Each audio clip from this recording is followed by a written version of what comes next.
Hello everyone, welcome to the Extraordinaire. In today's episode, we are going to be going over the match statement. And as you can see here, I have an IDE opened. You could use any IDE that you like. You can go online and download either VS Code or any other IDE that you can find on the internet. Currently, I'm using Cursor IDE. It's an AI-powered IDE. If you would like me to share how to install it, you can drop a comment and I'll create a separate video showing that. So let's go into what we are supposed to cover for today. A match statement takes an expression and compares its value to successive patterns given as one or more case blocks. This is superficially similar to a switch statement in C, Java or JavaScript, and many other languages, but it is more similar to pattern matching in languages like Rust or Haskell. Only the first pattern that matches gets executed, and it can also extract components, sequence elements, or object attributes from the value into variables. Basically, a match statement matches a case to an execution. So, as a simple example, let's take the first example. I'm going to be using this IDE and creating files and running those files instead of the terminal form I was using before, because I found that to be very limiting, because I would make mistakes and have to start all over again. With an IDE like this, is very simple and straightforward to work with. So let's take the first example. Example 1.py.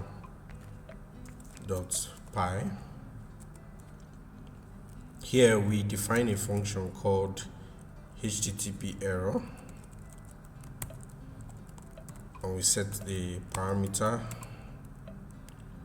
We put our match statement, match status case 400, return bad request, case 404, return not found, case 418, return am a teapot, case underscore return something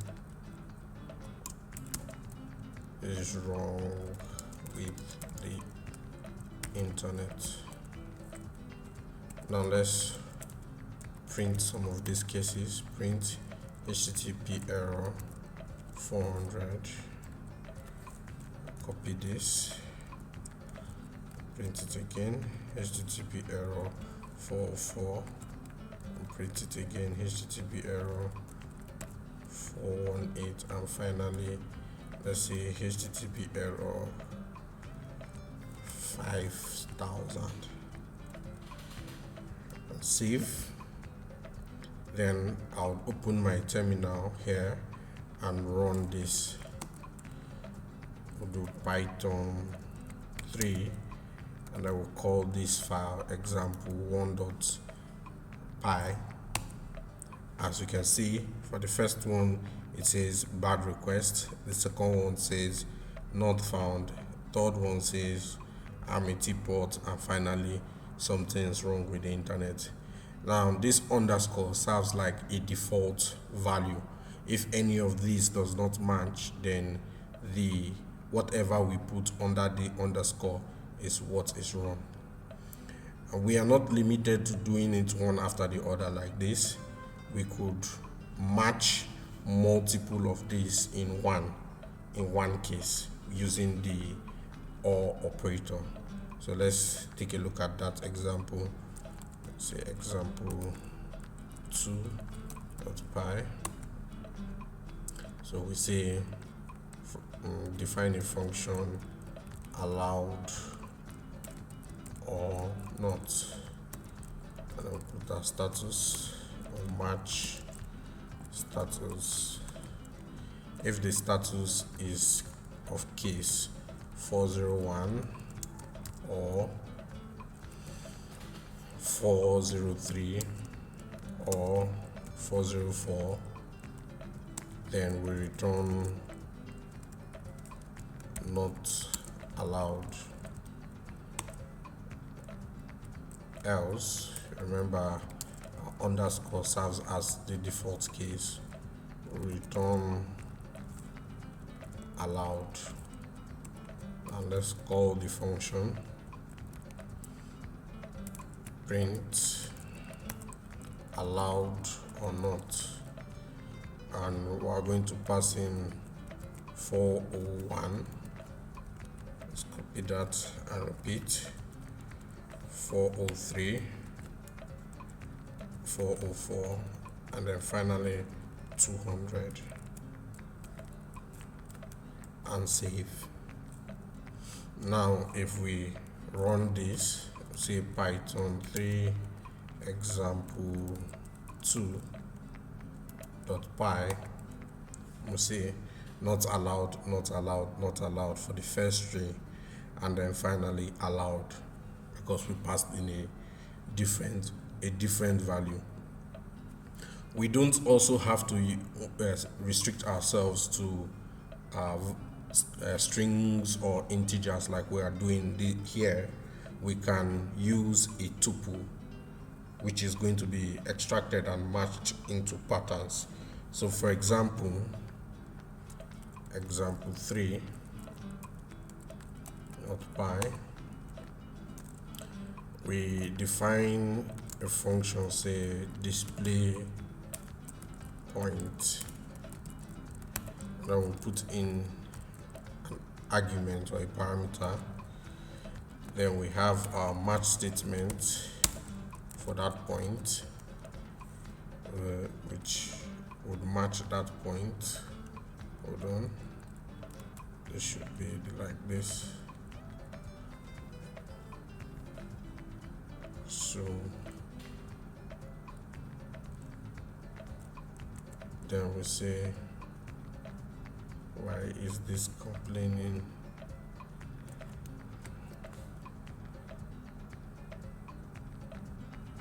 Yeah, okay, so we say case 0, 0, and that would give will print origin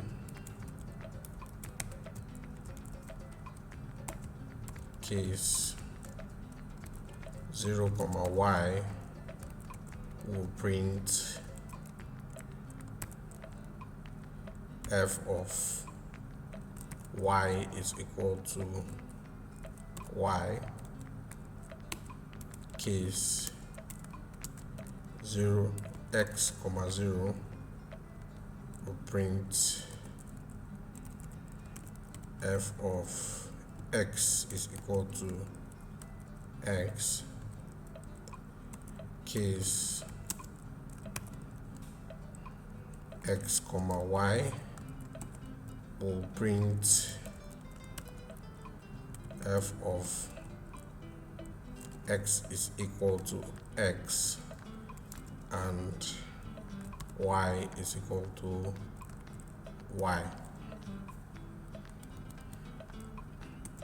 Case underscore, which is our default case, raise value error, not a point. So we'll move down and we'll call this function multiple times. We'll say display point. Notice that we are no longer doing print because the print statement is already in the match statement, so we don't need to call print again. So we'll just say display point of 0, 0, copy that. We'll say display point of 0, 1, display point of 1, 0, display point of 2, 3, and finally we'll say display a string like hello. And if we come and run that file, that's Python script, what do we have? Python 3 example 3. What do we have? Expected an identical block after match statement line 2. Hold on.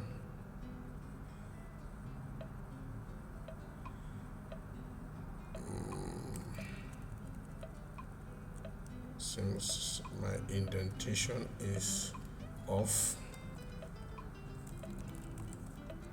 let's try that again. So this worked. So my indentation was wrong, that's why that had an issue. So but we have it now.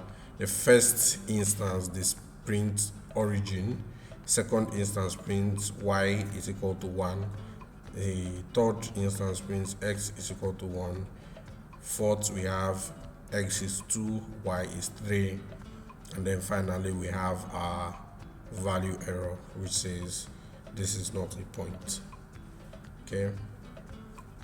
Also, we don't have to restrict ourselves to tuples.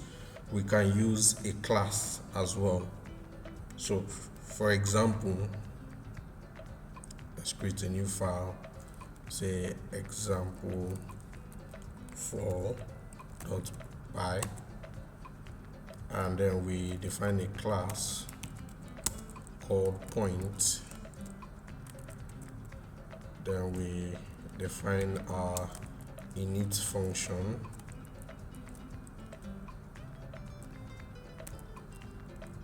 which will take self and x, y. We'll say self.x is equal to x and self.y is equal to y. After defining this class, we can now create a function that uses that class to match statements. So let's take a look at how we'll do that. We can say we can define a function display point and then pass in an argument or a parameter, if you will. In there we have our match statement, which will match the variable. Now the case would be a point where x is equal to 0 and y is equal to 0. What do we have here? We are going to print origin, and if we have a case of point is x is equal to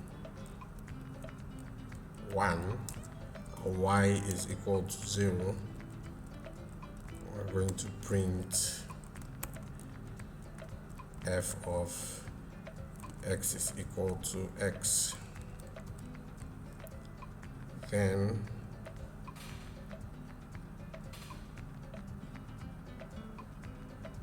what is that? X is not defined.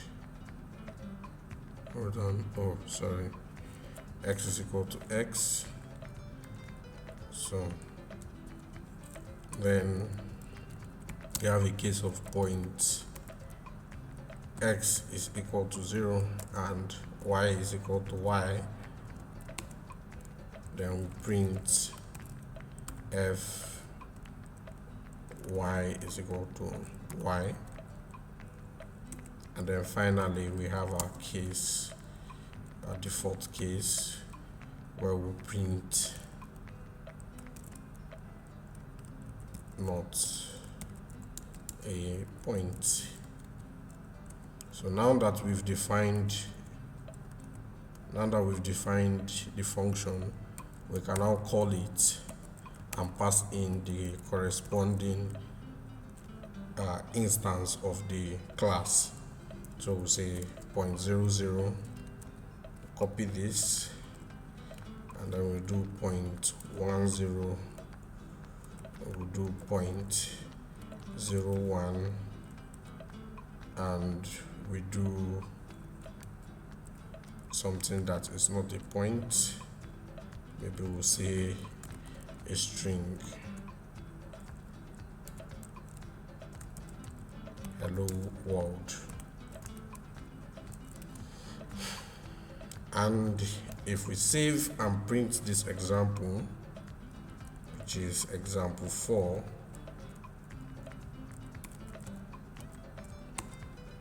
right, we have our origin, we have x is equal to 1, y is equal to 1, and not a point.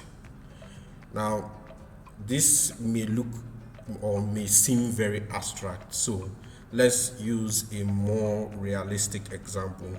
So let's say we are creating an artist class, and that class has attributes of the gender and locality of the artist, right? So we can use that to identify artists that are based within the country, that's domestic artists or foreign artists. So let's take a look at an example. Example 5, we can define a class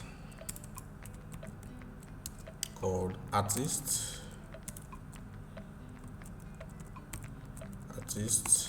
and then in this class we define our init function.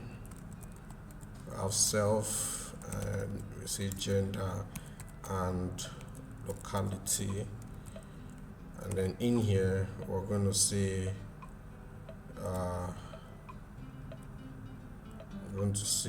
self dot gender is equal to gender, and locality, self dot locality is equal to locality. Then we can come and define a function that lists artists, and compassing an instance, a variable or argument.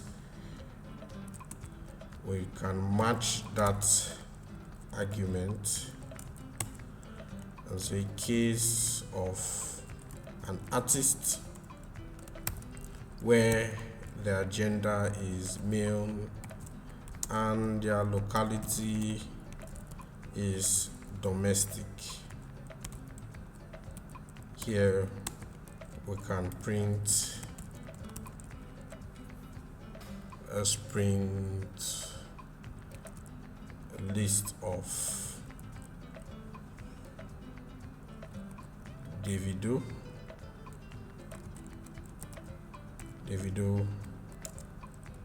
Rema, and Ashake.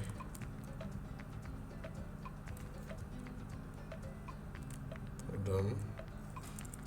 Just use an array, square blocks like this. Right, Davido, Rema, and Ashake. Then artists that are female and domestic.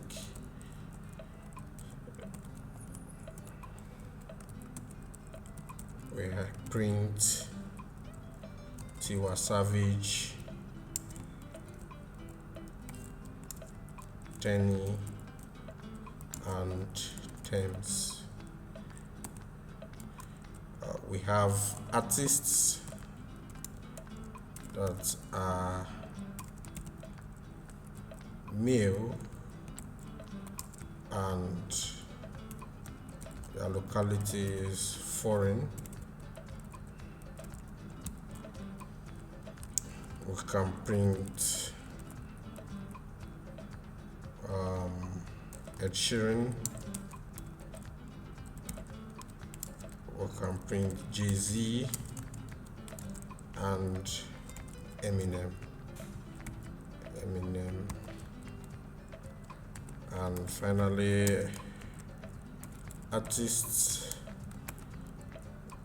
whose gender is female and locality equals foreign. We can print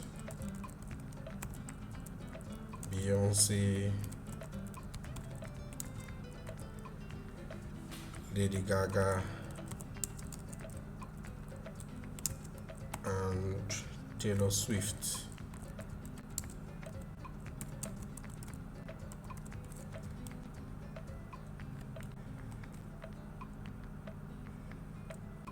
Let's save this.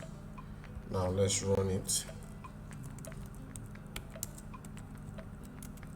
Example 5.py, and if we run that, oh, nothing is printed to the screen.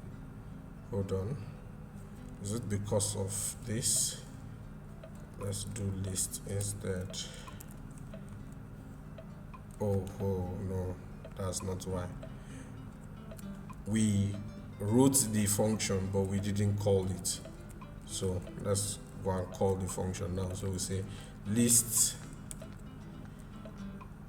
let's rename this to list artists instead of lists artists. So list artists,